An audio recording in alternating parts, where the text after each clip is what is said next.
I'm live. Whoa. Okay, awesome. Let me see what's going on with my microphone here. Checking to see if my sound is going. Let me double check the microphone. I feel like this is not well, that's not where I'm trying to go. This is a good start. Let me make sure. I feel like this might not be the correct microphone I'm trying to use. Yeah, okay. Okay. Checking 1, 2. Yeah, no, that looks like it's not this microphone. Let me double check. Apologies, everyone, for anyone who. And I don't think I have anyone here yet, so perfect. Let me see. Okay.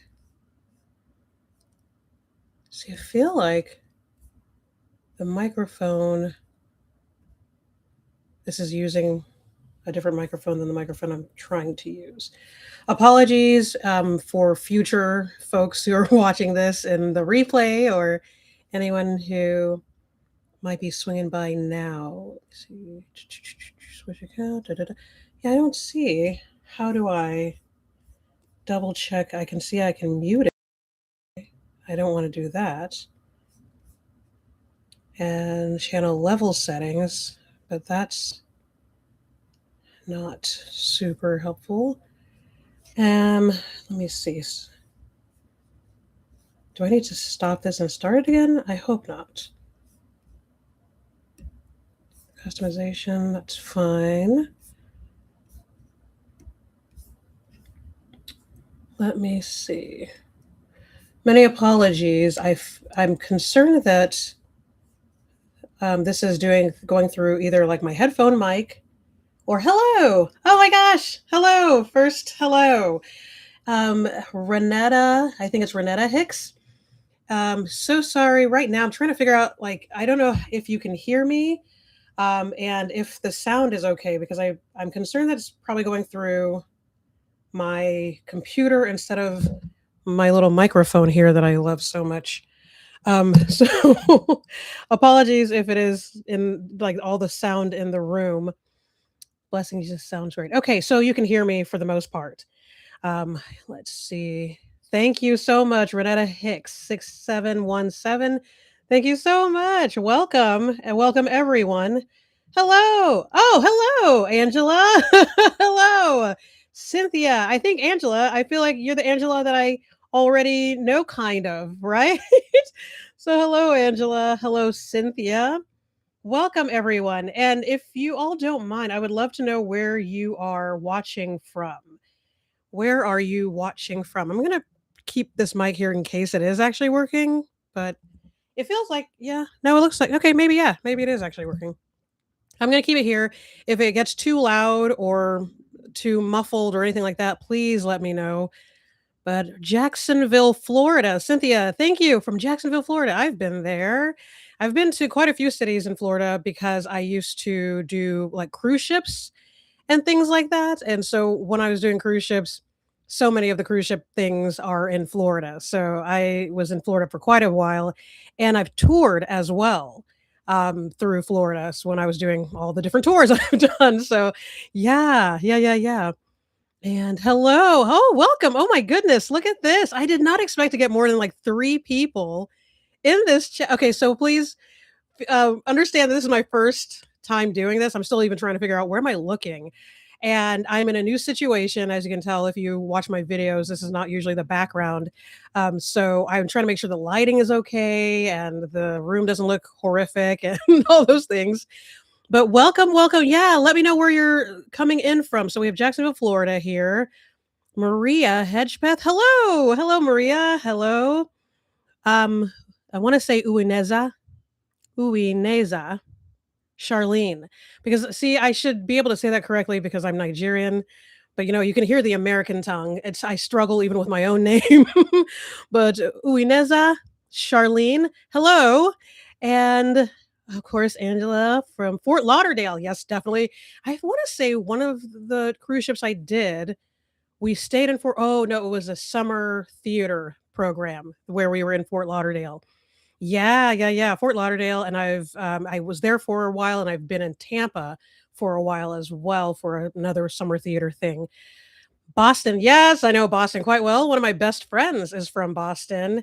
Yes, yes, yes, and I also did, a show. Like, how I know these cities is always shows, but I did a show at I think it's like the Schubert or something like that in Boston, many moons ago, but, yeah, I did a show there, and so I was in Boston for a few months doing that show. Welcome all, welcome, welcome.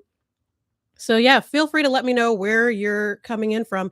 You're in Michigan. Oh, I don't know this city in Michigan. Ypsilanti. That's a great a great city name I cannot pronounce, but that's awesome. Welcome everyone. So we're going to get started here soon, but I want to allow everyone to kind of come in and say hello and let me know where you're writing in from. And if you are seeing my little question here, feel free to respond to the question. I was trying to pin it, but I don't know how to pin things yet. So again, first, this is my first live stream, so gonna do the best I can. Please give me grace as I figure this out. And even with the sound, if you start hearing like it starts to clip or starts to sound muffled or anything like that, please let me know in the chat and I will respond accordingly. Hey, hey. The School of Flourishing. Ah, I love that name. Okay, wait. So let me really quickly, if you're correct, oh, the correct pronunciation. Ooh, Ineza. Yay. Charlene. And watching from Zambia. Oh, or is it Zambia or Zambia? Because I've heard both. But I always want to say Zambia because it feels better. But it could be Zambia, but it feels very American to say Zambia. So Zambia. And that's between Detroit and Ann Arbor, Michigan. Oh, and I've been to both Detroit and Ann Arbor, so very cool. And I did a theater thing as well, where our show had a lot of the DMV people, you know, so I know quite a bit about that area as well. Okay, so let me answer. I think this is a question from the School of Flourishing. You know what will help is if you do have a question you want me to answer, we're gonna, I guess, hop into the Q&A of this. I wanted to have a basic idea of a theme for today slash question and answer, but truly, I just wanted to do a question and answer. I just wanted to give all the wonderful people who leave me amazing comments a chance to have me answer their questions IRL in real life and be able to also demonstrate as best as I can. Sometimes I just have a better time of explaining things out loud because that's how I do it when I teach. So typing stuff is, if you see the comments that I respond, how I respond to comments, you'll see that I type paragraphs. And it's because I'm trying to put down everything that I know I would usually say via that paragraph form through text. But yeah, I do better doing it this, even though right now I'm just kind of spewing. So I'll get it together here in a second. School of Flourishing. I really could do with some help learning how to sing the chorus to Big Enough by Alex Cameron, struggling to hit high notes for performance I'm doing. Okay, so I don't know Big Enough. I should probably. It's probably something that everybody knows nowadays, and I don't know it yet. And I can't, like, that's what I'm trying to also learn is like, what can I and can't I play? Because in real life, if we were in a lesson together, I would just go and listen to the song real quick and then go over what I'm hearing and how to go about it with you. But what I can say for hitting high notes, first of all, if I may ask, School of Flourishing, if you don't mind continuing the comment, is it is it something that you have to kind of belt high, or is it just high notes period, like you have to head voice it or whatever to get up there? Because oftentimes, especially with the newer songs, I know oftentimes the issue is that you're trying to mix or belt high notes, and that can be a struggle, struggling to hit high notes for performance I'm doing. I will say always, first and foremost, if you watch any of my videos, you've heard me say this a million times, making sure, let me see here. Okay, you're saying it basically repeats ah, then it goes higher with a more aggressive ah, then even higher. Okay, see, I don't know if it's ah or ah. I'm assuming it's like an ah. I'm beginner. I'm struggling with singing with the. Okay, great. Okay, well, I'll come back around to Maria here. And I'm going to try to remember to come back to those questions. Progressively higher and aggressive. You're able to play music, but not the video. Oh, thank you for that help. Oh, I just realized how I look in this video. I'm so sorry. Yeah, I'm using my basic, webcam. So apologies for the kind of lo-fi look of this. But okay, so let me see. And it's an not an R sound. Like an ah, not an R sound. Okay, give me 1 second. Let me see if I can. It's called Big Enough by Alex Cameron. I wonder if I can just quietly listen. And apologies for anyone who is hanging out here. Let me know if you have any questions. What I think would help is if you will put I'm going to do that QQQ thing. If any of you go to other live streams where they do this, put QQQ in front of your question, and then for me right now, I'm not going to be able to find it via. I'm not using it like StreamYard or anything like that. But if I see QQQ, it'll help me when I'm scrolling to find the questions more quickly. But let me see real quick, and I'll be able to tell you in 2 shakes of a lamb's tail. Big Enough by Alex. Thank you for your patience, everyone. I'm going to try to get through everyone's questions. I'm going for an hour today is the goal. So we shall see. Big Enough by Alex. See, I was thinking it was the Big Enough that Liana Havas, but nope. Let me see here. Alex. Big Enough by Alex Cameron. I'm not finding. Well, I'm using Spotify, so maybe it's one of those things where you were not going to find it in Spotify. Where do you know where I would possibly find this in? Let me not put my whole face forward like that. It's more like Okay, we're singing from the diaphragm. Singing from the diaphragm. Yes. Okay. So we're gonna get to the singing from the diaphragm thing. I do want to say, let me speak to the thing. Because when you first said that, I was like, oh, that's awesome. Because when I'm belting up high, I'm thanking the Lord whenever it's an open vowel, because I can do that for days. It's when you have to start closing around it with consonants that I struggle, and any of us do truly. So taking an up, usually that's just an issue of making sure that you have decided how you are going to sing the vowel, like how you're going to approach the vowel.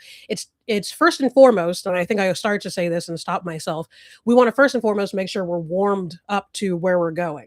So if you're not doing warm-ups before you start singing, it's kind of self-defeating. There really is not a way to get around that. And what that's going to turn into if you're not warming up first is that you're going to kind of splat when you try to go up there, or go under pitch because your body knows we're not going to hit it. Your whole body goes into that cautious mode. And when your body tries to take care of itself, to care for itself, to be cautious, it will do a lot of the muscular things that get in the way of you being able to get on top of that pitch. So we want to be warm enough that we feel safe heading all the way up there, first and foremost. So that will usually kind of fix a lot of things. And a part of warming up, like for up there, is doing the lip trills. I want to make sure I don't blow this out. I'm going to try to vocalize here, but if it's too loud, please let me know. But some of the things that I will do if I want to really get up to the top of my range are like the lip trills all the way up. That kind of stuff, and just really get my vocal folds used to going way up there to the top of my range. And of course, the nya, nya, nya, nya, nya, all that nya, nya, very nasal placement type of warm-ups.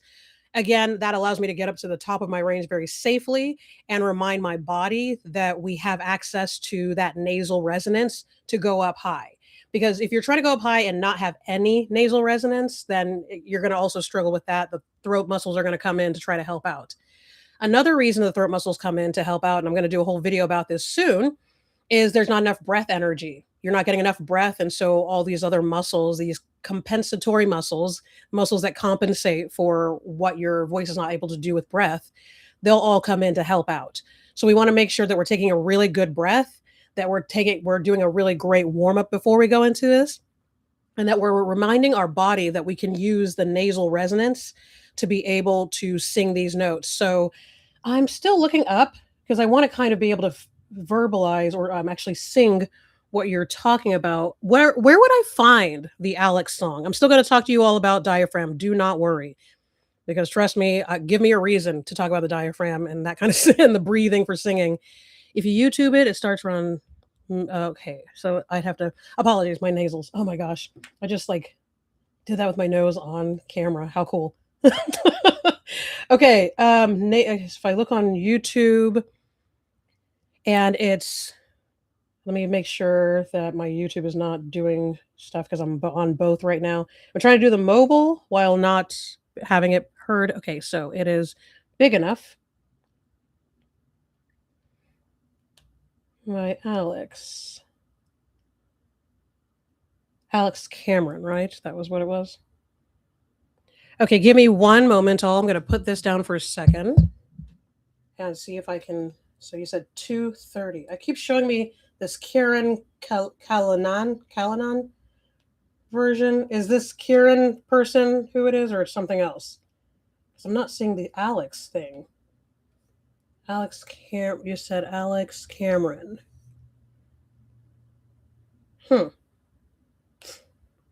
Yeah, it keeps showing me Kieran. Oh, it's Kieran and Alex Cameron. So I did have it. Okay, no wonder. Okay, so it's around 2:30. So I was like, okay, I don't want to get in trouble. I don't want to take a chance right now. I know I'm being very boomer-esque by like not trusting that it's going to be fine. 2:30. Oh, here we go. 2:30. Oh, okay. It's the scream. Okay, I see. So you're trying to do that scream for real, for real? Oh wow, good on you. That's something else to attempt. So when I hear that, it, I wouldn't necessarily go for the scream. Um, Hi, okay. It's easier to teach this in real life with somebody than it is to kind of just say, "Hey, just do this," but I'll tell you what I would go for. It's not legitimately screaming. It's it's basically almost like going into head voice like, "Ah, ah, this is my head voice." But if I then throw some growl into that, then it sounds more like it's like it sounds more like screaming, even though it's actually in my head voice. I'm just throwing a growl into it. And I would say that you don't want to go for sounding loud. You want to go for that tone. Don't try to be loud and scream this. Try to throw it in your head voice, throw growl in there, and so to speak, wail up there. So again, if I take it to my head voice, this is my head voice, my like opera voice, then throw growl in there. That's how I would do it. A part of that is also as I'm doing it, I'm trying to think of what am I doing to do that? Do I have to pull my tongue back, which I hate doing? And if you watch any of my videos, I do not like pulling the tongue back. But you want it to the thing is you want to use the microphone because I'm sure you're doing this on a microphone. Even if you're not doing it on a microphone, the person who recorded this did. And so when you do these kinds of songs in like a recording in the studio, what we do in the studio, and as somebody who actually does mix and master songs as well in the studio, what we're going to do is make it sound huge in the studio. So when you hear it in the recording, you're like, oh my gosh, they are wailing. No, they are not. There's no way they are, because they likely did several takes also, and you can't do wailing for several takes and still have your voice work. So it's just a matter of playing with the mix and everything like that, engineering essentially it to sound like, ah! But even that is me throwing in my head voice again. Is just like it almost feels like what you would do if you were joking, but you just don't joke, like treat it seriously. But yeah, it's throwing a growl into that head voice. And then it keeps going up. I would stay in the head voice. Like I just I don't know if that helps at all. But yeah, it's head voice and putting growl in there, putting a lot of breath in there. I do think it might even involve pulling the tongue back because I'm trying to think, can I do it with my tongue forward? You guys are seeing me do this stuff in real time. This is what I do when I have to practice my own like soul belts and stuff. It is real ugly until I practice and polish it and make it nice. So just a heads up for all of you as well. Please know that when you're practicing, don't go for pretty yet. Go for how do I healthily find these pitches and create this sound and then, carve the marble. But so if I'm doing, let me hear it one more time. One more time. One more again. Yeah, it's just like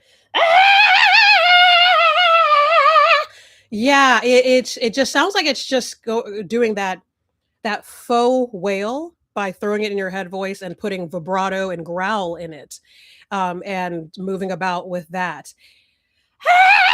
I guess you can do that with your tongue forward. Yeah.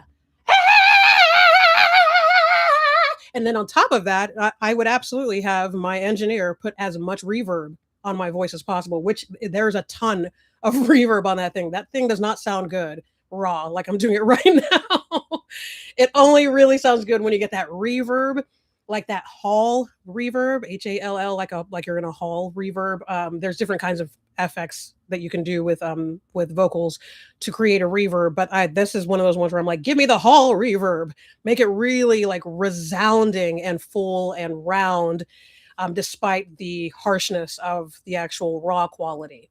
Yeah, let me see. Let me make sure that this is even making any sense. This is even harder than the second, and then the 320 is even harder. Let me just look at that real quick. Let me.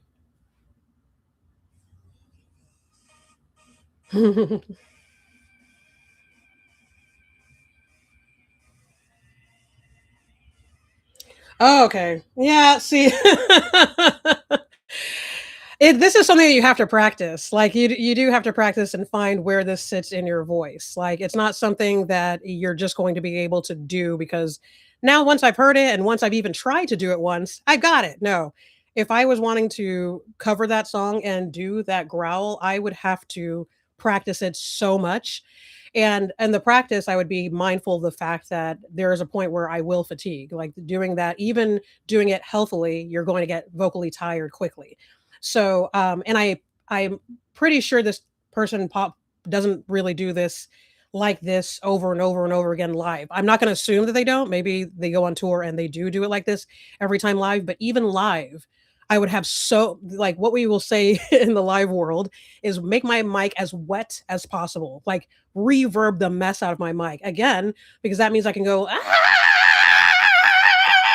and if you put that on reverb, it sounds like I am wailing and it's just me doing so but that is what I would practice. I'd practice how do I want it to sound, so I'm going to practice trying to make the quality I want to sound like that. But also it's a matter of do you want to sound exactly like that, or do you just want to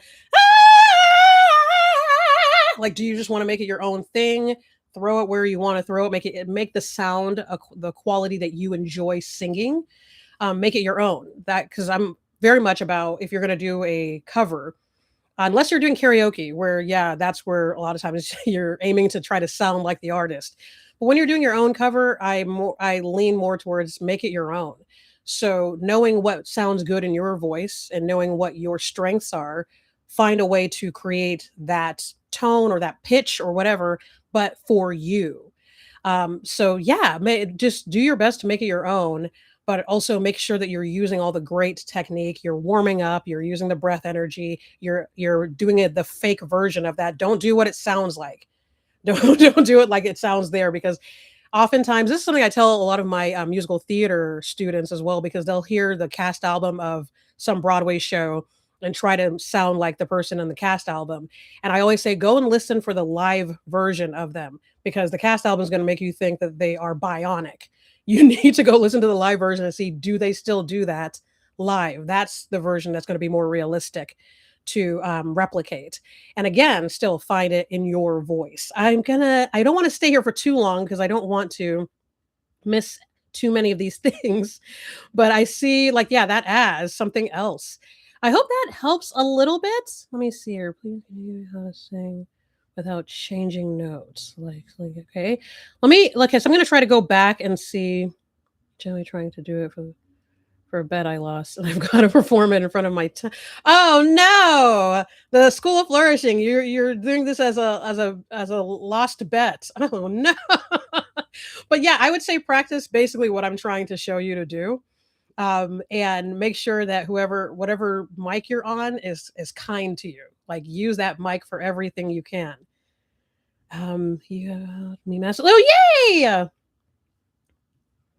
Yeah, yeah. So to sustain the note, you want to make sure you're taking that wonderful deep breath, which we're going to talk about here in a second because everyone is interested in breathing for singing. Here we go. Neighbors are going to think I'm murdering someone. For sure. For sure. For sure. I'm like part of why I'm able to do it here is I'm in a place where there aren't neighbors to hear me. But yeah, yeah.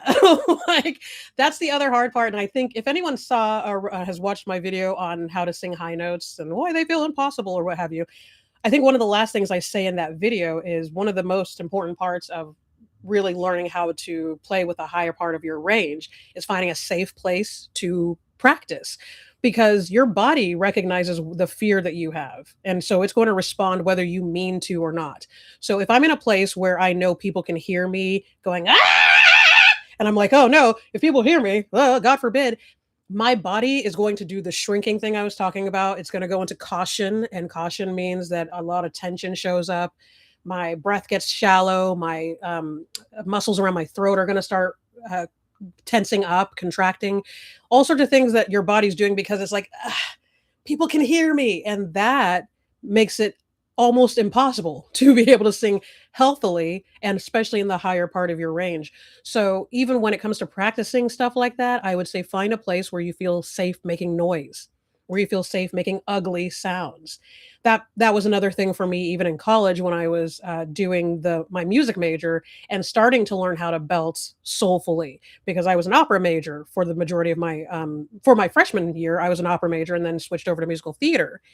And it wasn't until I was in musical theater that I started being asked to do soul music. And just trying to find that voice in my voice was a mess. And I had to be able to feel safe making really ugly sounds in practice rooms that I know I could be heard in to get where I needed to go. And so it just turned into put on the blinders, shut it off, just pretend people aren't around. They can hear you. Yes, they can.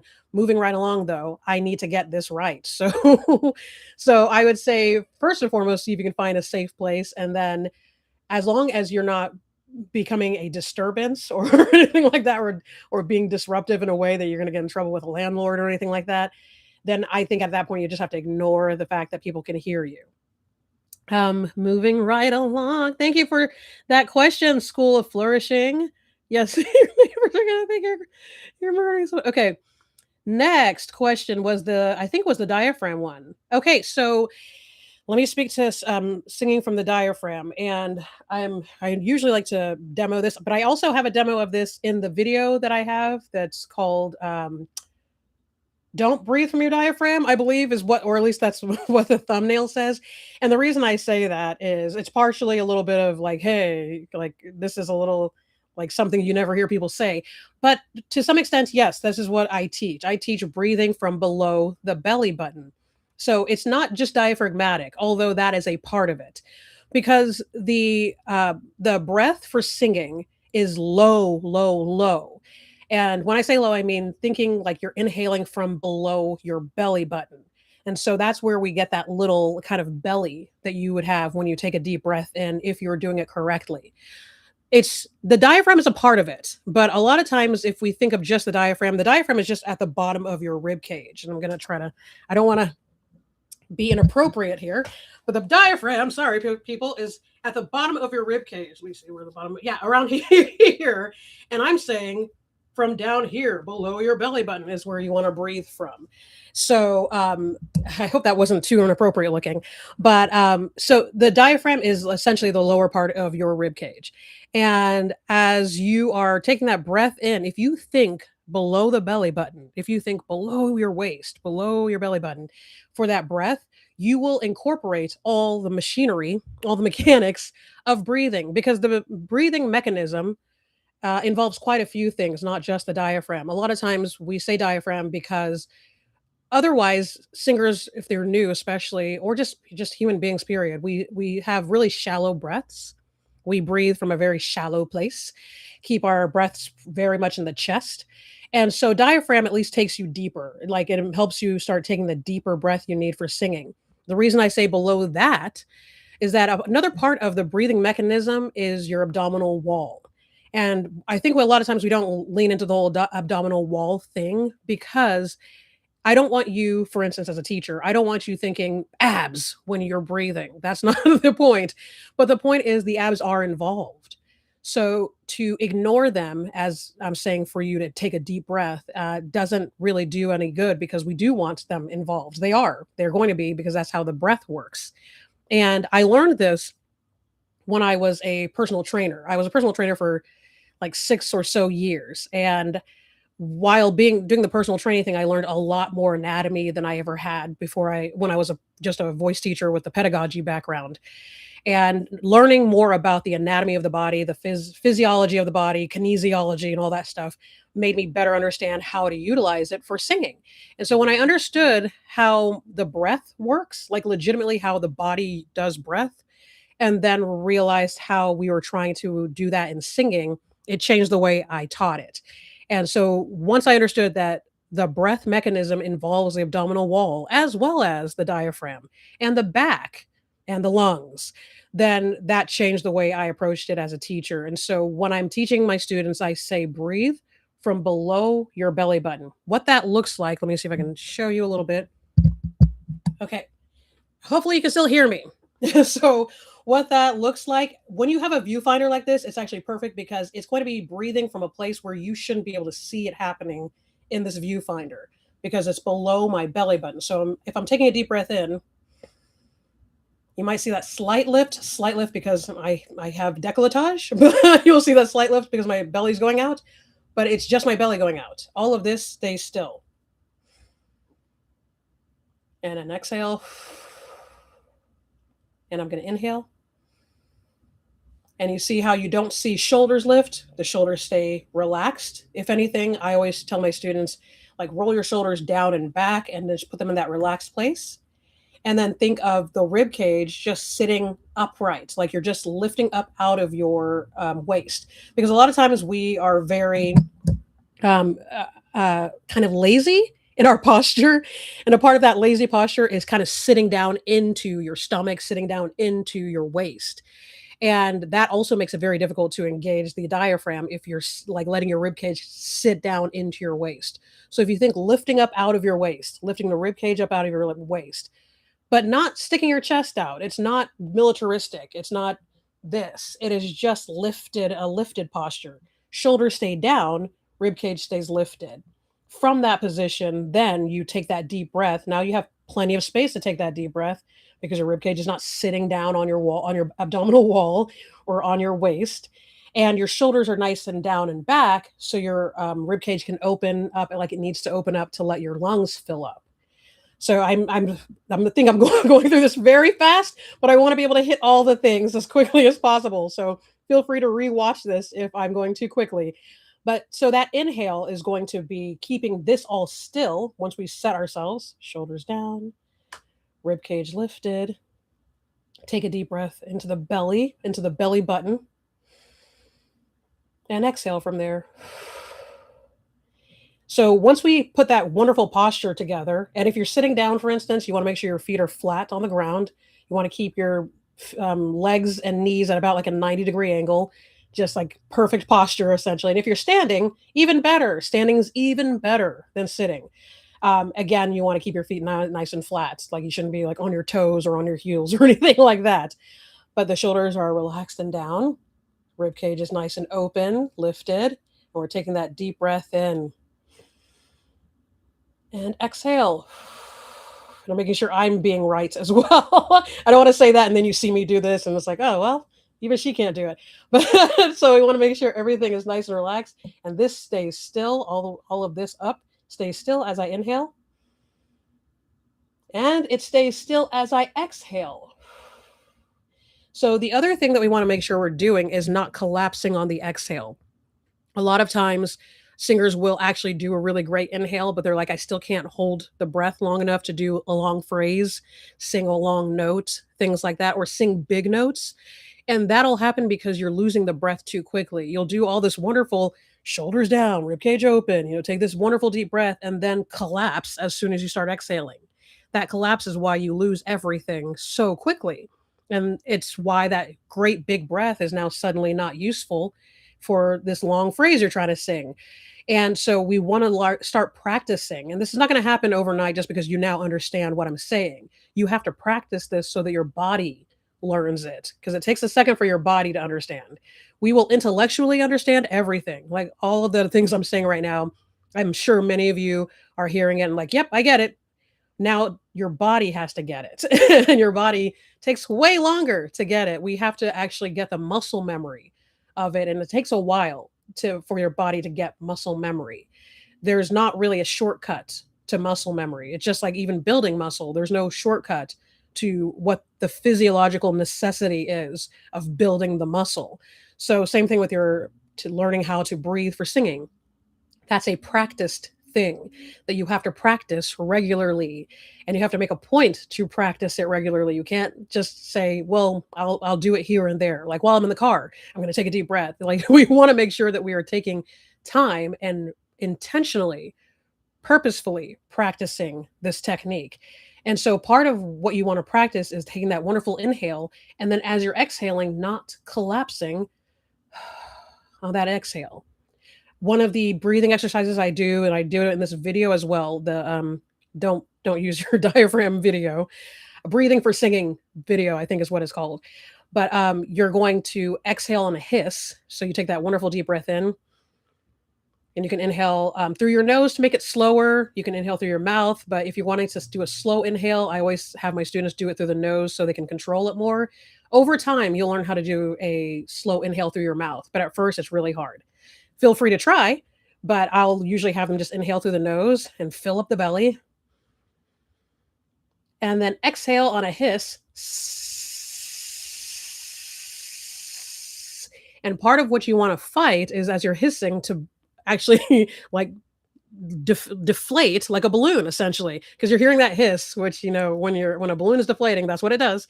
But we don't want our body doing that. So even though we're hissing and we're blowing everything out, the blowing out should not actually collapse your body. Only thing that should happen is that your stomach comes in. You fill up your stomach as you inhale. And then as you exhale, it slowly comes in. So in vocal pedagogy, they'll use a phrase called singing on the gesture of an inhale. And the idea is that when you're singing, which is the exhale, singing is literally just exhaling on pitches. When you're singing, you should still look like you're inhaling, meaning your stomach should still be out. That's essentially what that means. It's that you shouldn't collapse immediately as soon as you start to use your breath. So you're going to inhale, and then as you're singing, it takes a while for your stomach to start coming back in. As you're hissing, it takes a while for your stomach to start coming back in. When you first are learning how to do this, it won't take a while. It'll start happening kind of quickly. So please know that the taking a while takes time to learn to do. Learning how to inhale slowly takes time. Learning how to exhale with intention and managing the breath properly takes exercise, takes practice. So we're going to do these inhales and these exhales and I don't know if you can hear my stomach. So sorry if you can. So on that exhale on the hiss, we just want to keep doing the hiss until you're done. Or you can do it to counts if you want to do it to counts. That's how I do it in my lessons. We do it to counts so that we can actually measure how much breath you're able to inhale, how much breath you're able to exhale. That way we're able to keep an eye on as you're getting stronger, as your breath energy, as your breath coordination gets better, we're able to mark it because, hey, you could only, exhale for 6 counts last time. 2 weeks later, now it's 10 counts. Yay! That way we're able to actually measure progress because it's so important in my lessons that we are able to measure progress. I know a lot of times it's left to you to just trust the teacher. Like I said this, so just do it and trust me. But I also, because of my personal training background, I always want my students to be able to also measure their progress, be able to speak to or see, oh, this is getting better. I am getting better at this. So yeah, let me see. Let me keep going because I'm realizing I am just going. This is the thing I was concerned about. Like, I know that I can just talk for 500 years. And let me know if you have any more questions around the singing out of the diaphragm or if that made sense to you. And please feel free to go look at the video. I'm looking the wrong ways, look at the video as well. Let me see. Diaphragm. Let me go back here. I'm a beginner and I'm struggling with singing from the diaphragm. Okay, that's the diaphragm, not the throat. Oh, singing from the diaphragm and not the throat. Okay, so one of the hello Maria. So sorry. I hope you're still here. I apologize if you left already and I didn't catch you, but hopefully you come back and see the replay if you're not still here. So singing from the diaphragm, not the throat. That's actually a really great connection because that's actually usually why we're singing from the throat is because we're not using the breath to create sound. And how we are able to do that is, again, the breathing that we were just practicing. That is what we want to use. Apologies if you can hear the train around me. I'm in an area where there's an actual train, so sometimes it starts doing its train thing. And I was hoping that this was too late in the day for that to happen, but it is what it is. But speaking to your throat and diaphragm, the reason we start using throat muscles is because our body thinks that our voice needs the help. Our body only thinks the voice needs the help when we don't have enough breath to create sound healthily and sustain it and stably with stability.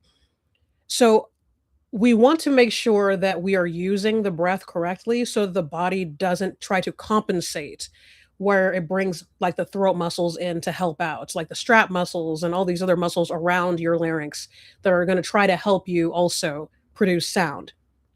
Sound is produced by breath going through your larynx and making the vocal folds vibrate, and the vocal folds vibrating is how sound happens. So when you don't have enough breath going through the larynx between the vocal folds and allowing them to like, this is my best way of doing this with one hand, allowing them to vibrate stably, then other muscles are like, well, let's help out because she's trying to create sound and the breath isn't doing it. What we want to learn how to do is allow the breath to be the only thing we use to produce that sound.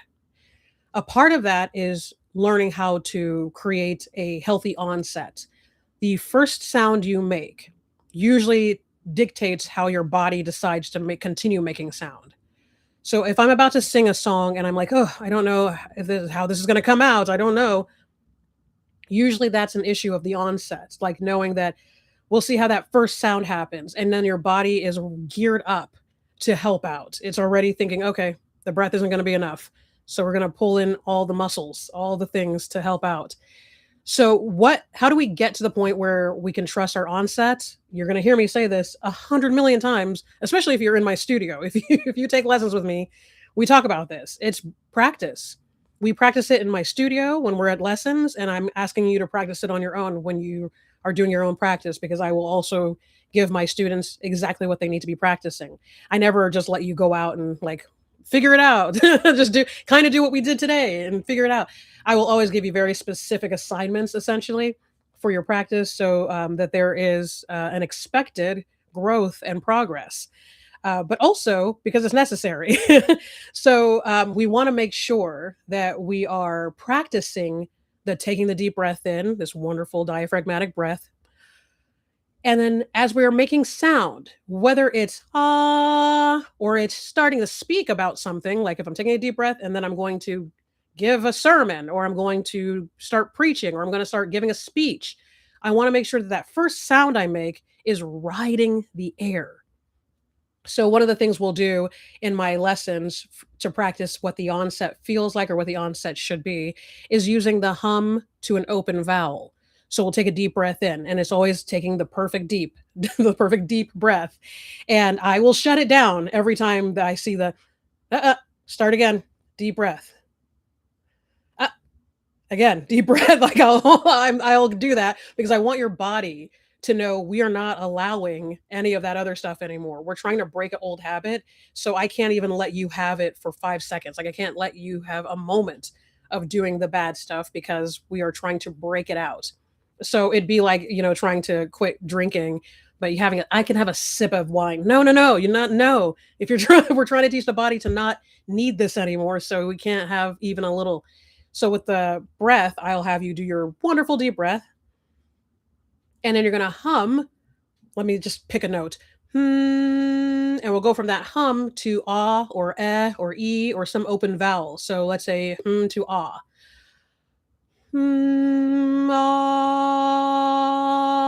And a part of the really important and kind of difficult thing with that is that needs to be where we're placing the ah. So I'm not going to go ah, because what the sound, as you can hear, goes dark. I pull it back. I possibly pull my tongue back. All sorts of fun, terrible things. So the idea is that we're using that hum to set the sound, and I'm trying to place it in my mask, in the mask of my face. The cheekbones, the nasal passages, like between the eyes, all that fun stuff. We're trying to keep it in the mask of the face. And then when I open up to an ah, I have to really, really fight to keep it there so that I don't fall back into my throat. So I don't fall back into the bottom of my tongue or anywhere else that I might throw the sound that is not healthy, but has become the default for my voice. So for that, learning how to do the onsets, create that first sound, making sure I'm creating the sound on the breath is using that ah, me. I have to really think about making sure I'm using that to place that sound when I open the mouth. Because it's really easy once you drop your jaw to let it start falling back, let the sound go back. We want to still keep it where the hum is resonating. And that's a really great way to start practicing having a healthy onset. The more you practice that, the more you're going to go right to that when you start singing. It's going to be easier to find that placement when you've been practicing that placement.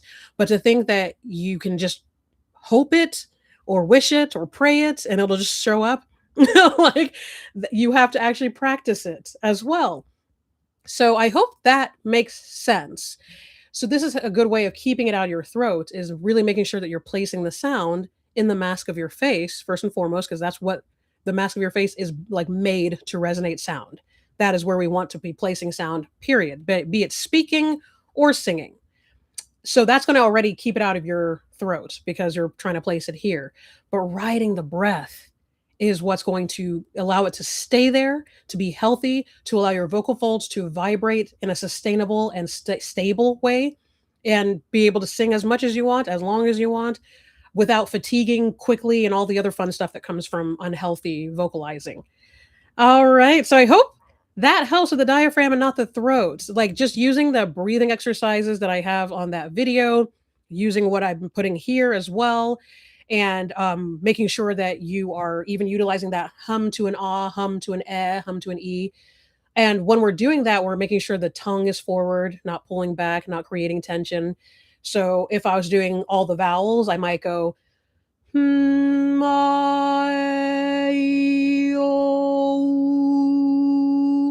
making sure every one of those vowels stays in the same place. Because if it starts doing and it sounds like it's different voices, then they're not staying in the same place. We're not keeping them all in the mask. So we want it all to stay in the exact same place. Take that deep breath. Now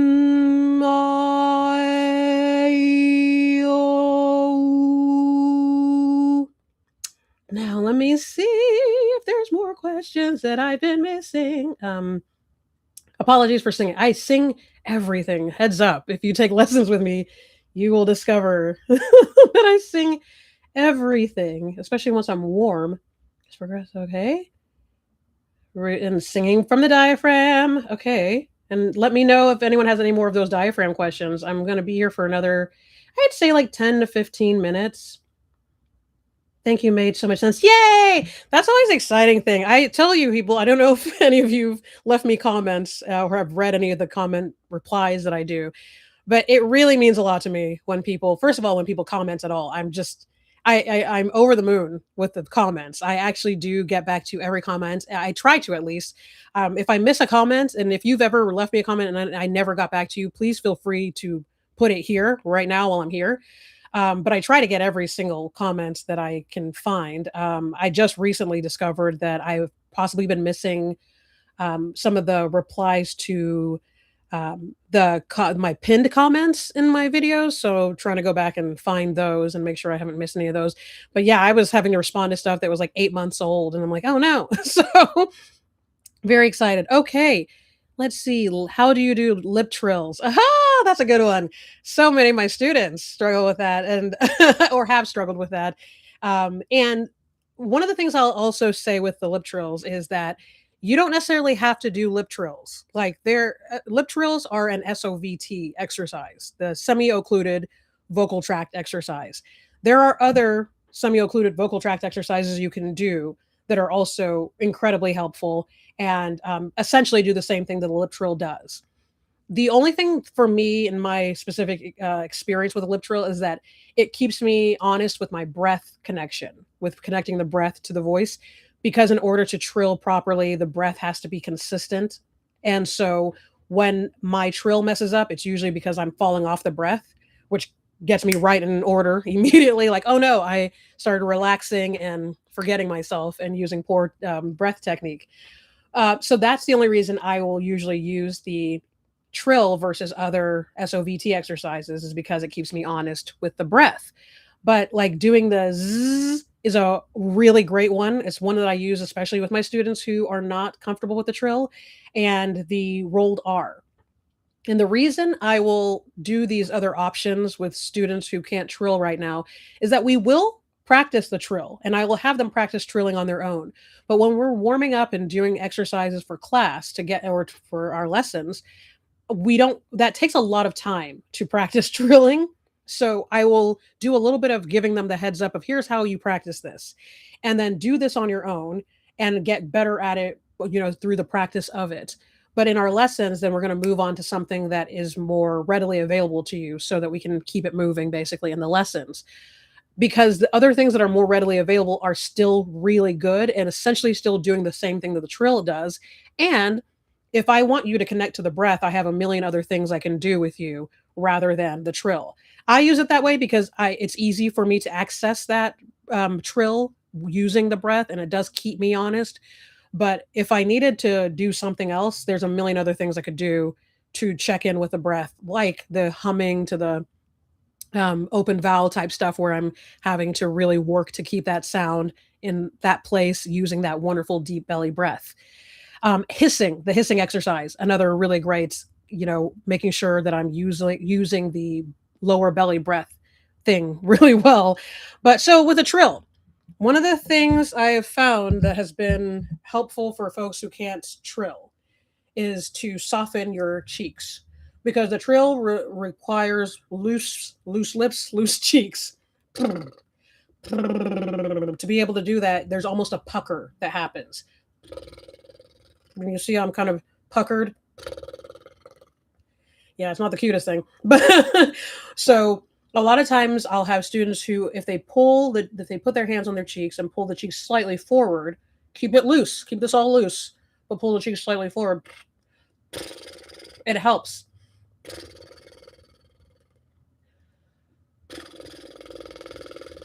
So even just trying that, see how that feels, see if that helps you out at all. Just pulling the cheeks slightly forward, pushing them in a little bit, just keeping them nice and loosey-goosey. Now, at first, you might get a little bit of a, and then it starts flattening out. That's the right step, though. It has to start there. Like sometimes people do just catch it and it starts rolling and you're good. And it's like, oh, yay, now I got it. And I can do this until I can get comfortable with taking my hands off and still being able to create that loose cheek, loose lip thing to be able to get the trill to happen. But at first, yeah, it might just be,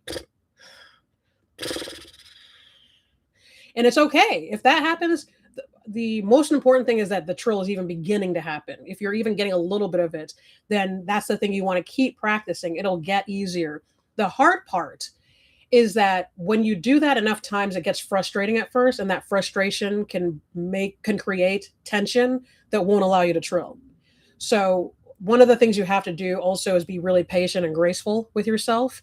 So if you keep going a lot of times, then people will just get upset and keep trying from that upset place. And unfortunately, there is tension that's being created that will not allow you to relax enough to get the trill going. So if you try to trill a few times in this dodge doing that thing, take a second, take a deep breath, give yourself time to reset. Okay.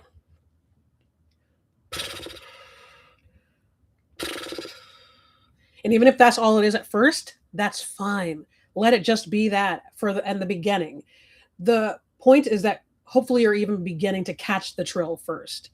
And as you continue doing that, then you check in with the breath, making sure we're taking that wonderful deep breath, making sure that you are constantly aiming for that really released, relaxed cheek and mouth area. Like allow yourself to pucker, like do the pucker. You really have to pucker your lips. You really have to soften your cheeks. Let me see here.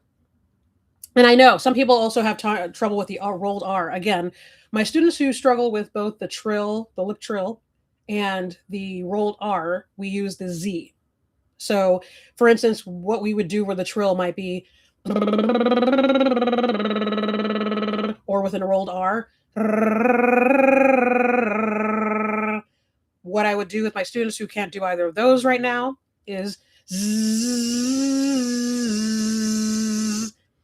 It's still the same thing. It's still the SOVT, the semi-occluded vocal tract.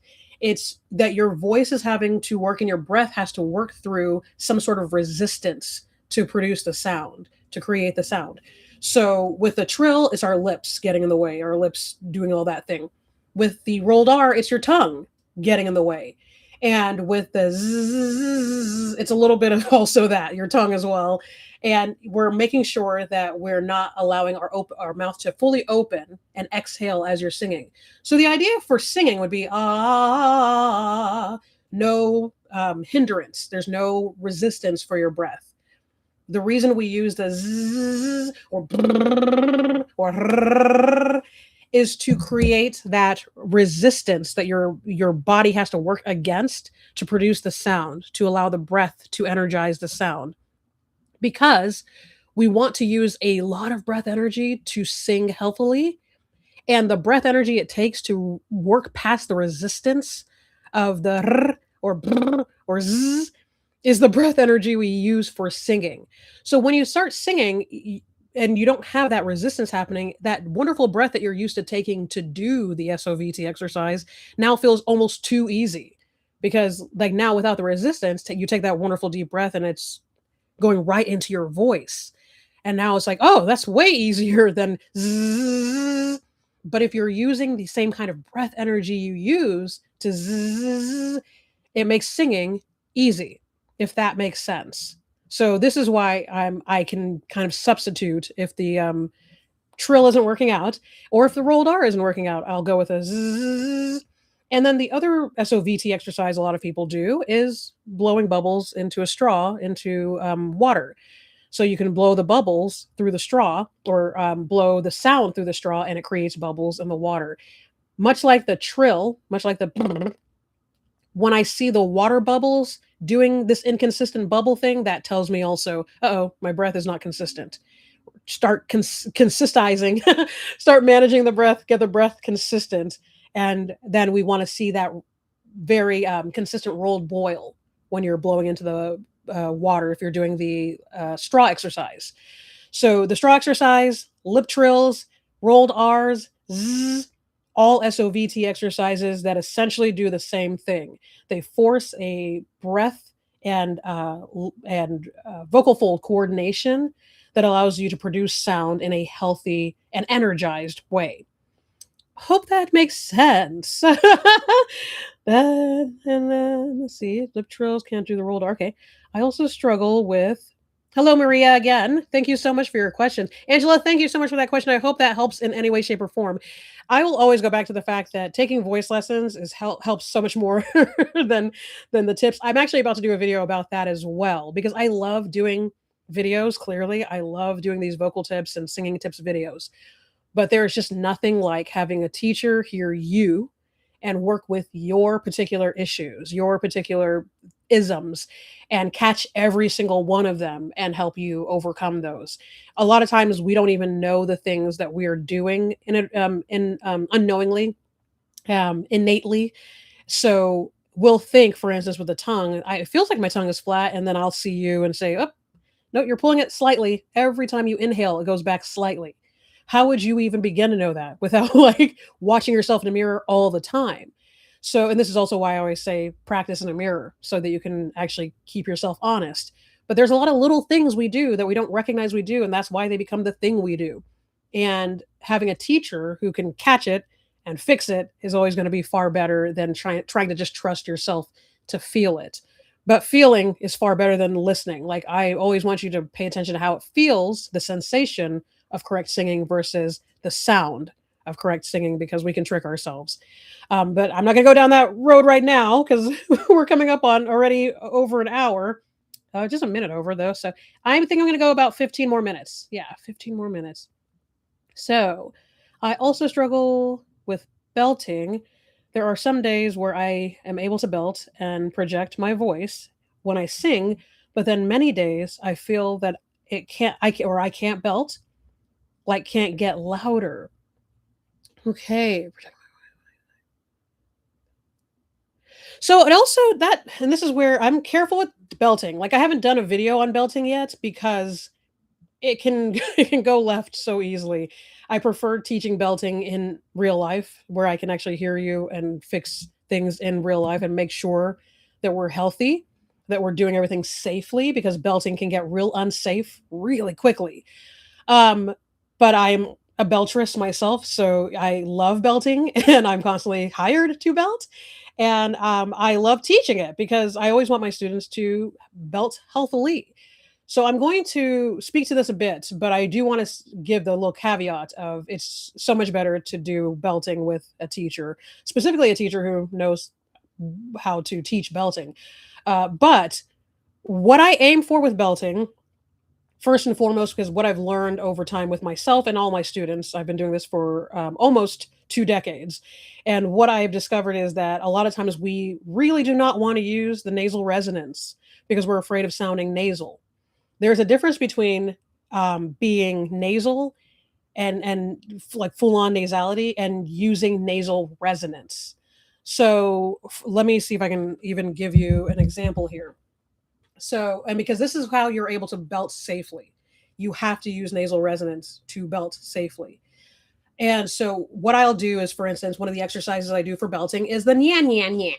And so, nya nya nya is throwing the sound all the way in my nose. This is full on nasality. This is not just using nasal resonance. I go straight nasal. Nya nya. I throw it all the way into my nose.